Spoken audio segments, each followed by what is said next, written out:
ସବୁ ଗର୍ବ ଆଉ ଅହଙ୍କାର ଲୋଟାରେ ସୀମିତ। ଆଜ୍ଞା ହଁ, ଲୋଟା ମାନେ କୁମ୍ଭ। ଏ ସୁନ୍ଦର କାହାଣୀଟି ଆପଣଙ୍କୁ ଛୁଇଁବ ନିଶ୍ଚିତ, ଆଉ କିଛି ଶିଖେଇବ ବି। ଗୋଟେ ଗାଁରେ ଜଣେ ଜମିଦାର ରହୁଥିଲେ। ସେ ଜମିଦାର ବହୁତ ପ୍ରଭାବଶାଳୀ, ବିତ୍ତଶାଳୀ। ସେ ସବୁବେଳେ ସବୁ ଲୋକଙ୍କୁ ହତାଦର କରନ୍ତି। ତାଙ୍କ ପାଇଁ ସମସ୍ତେ ତୁଚ୍ଛ, ମ୍ଲେଚ୍ଛ ଆଉ ହୀନ। ଜାତିଆଣ ମନୋଭାବ ତାଙ୍କ ମନରେ ବହୁତ। ସବୁବେଳେ ସେ ଲୋକଙ୍କୁ ଘୃଣା ଦୃଷ୍ଟିରେ ଦେଖନ୍ତି। ପଇସାର, ଟଙ୍କାର, ବୈଭବର ସବୁର ତାଙ୍କର ବହୁତ ଗର୍ବ। ହଁ, ସେ ଗୋଟେ ନବରତ୍ନ କୁମ୍ଭରେ ପାଣି ପିଉଥିଲେ। ସେଇ କୁମ୍ଭଟି ତାଙ୍କର ଅତି ପ୍ରିୟ। ସେ ତାକୁ କାହାକୁ ଦିଅନ୍ତିନି ଛୁଇଁବାକୁ ବି, ନା ନିଜ ପତ୍ନୀକୁ ନା ନିଜ ପିଲାମାନଙ୍କୁ ବି। ଭାବି ପାରୁଥିବେ ସେ ଲୋଟାଟି ତାଙ୍କୁ କେତେ ପସନ୍ଦ।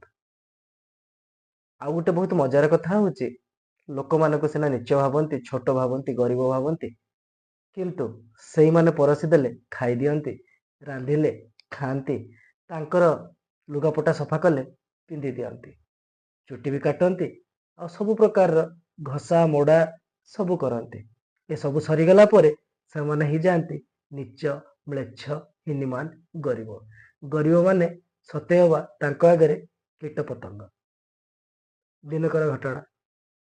ରଘୁ ମଉସା, ଯିଏକି ତାଙ୍କର ଜଣେ ଅତି ବିଶ୍ୱସ୍ତ ଲୋକ, ସେଇ ଲୋଟା ପାଖ ଦେଇ ସେ ଯାଉଥାନ୍ତି ଯେଉଁଠି ସେ ଲୋଟାଟି ରଖିଥାନ୍ତି ଜମିଦାର। ସେଇ ସମୟରେ ତାଙ୍କୁ ହଠାତ୍ ହାଇ ବ୍ଲଡ଼ ପ୍ରେସର ଆସେ। ଦେହ ଟିକେ ଭଲ ଲାଗେନି, ଝାଳ ଗମ ଗମ ହେଇକି ବହିଯାଏ, ଆଉ ସେ ପଡ଼ିଯାଆନ୍ତି। ତାଙ୍କର ଏଭଳି ମୂର୍ଚ୍ଛିତ ହବା ଦେଖି ଯଦୁ ମଉସା ଧାଇଁ ଆସନ୍ତି।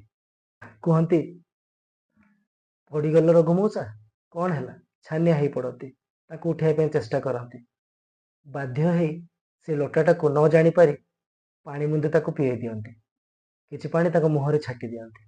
ବାକି ସବୁ ପୂଜାରୀ, ଘରେ କାମ କରୁଥିବା ଚାକର, ନୋକର ସମସ୍ତେ ଆସିଯାଆନ୍ତି, ଘେରି ଯାଆନ୍ତି। ବାହାର ପଟୁ ବଗିଚା ଆଡ଼ୁ ଜମିଦାର ବି ଦୌଡ଼ି ଆସନ୍ତି, ଏତେ ଭିଡ଼ ଆଉ ପାଟିତୁଣ୍ଡ ଶୁଣିକି। ଯେତେବେଳେ ଦେଖନ୍ତି ତାଙ୍କ ଲୋଟାଟି ତଳେ ଅଛି, ସେଇଥିରୁ ସେ ବୁଝିଯାଆନ୍ତି ଏଇଥିରୁ ପାଣି ନେଇ ରଘୁ ମଉସାକୁ ପିଆ ହେଇଛି ବୋଲି। ସେଇ ସମୟରେ ତାଙ୍କ ମୁଣ୍ଡ ବହୁତ ଜୋର ରାଗିଯାଏ, ପିତ ଚଢ଼ିଯାଏ, ଆଉ ପୁରା ରାଗରେ ସେ ଦୁଇ ଜଣଙ୍କୁ, ରଘୁ ମଉସା ଏବଂ ଯଦୁ ମଉସାଙ୍କୁ ହାତ ଧରି ବାହାର କରିଦିଅନ୍ତି ଆଉ କୁହନ୍ତି, ତୁମେ ମ୍ଲେଚ୍ଛ, ଅପରିଷ୍କାର, ଏଇ ମୋ ଲୋଟାରେ ପାଣି ପାଇବାର ତମର ଅକାତ ହେଲା କେମିତି? ତମେ ଯାଅ, ବାହାରି ଯାଅ ମୋ ଘରୁ। ସେମାନେ ନେହୁରା ହୁଅନ୍ତି, କାନ୍ଦନ୍ତି। ସେ ଟିକେ ବି ଭାବନ୍ତିନି କି ରଘୁ ମଉସା ପଡ଼ି ଯାଇଥିଲେ, ଏତେ ବର୍ଷ କାମ କରିଥିଲେ, ତାଙ୍କ ଦେହ ଖରାପ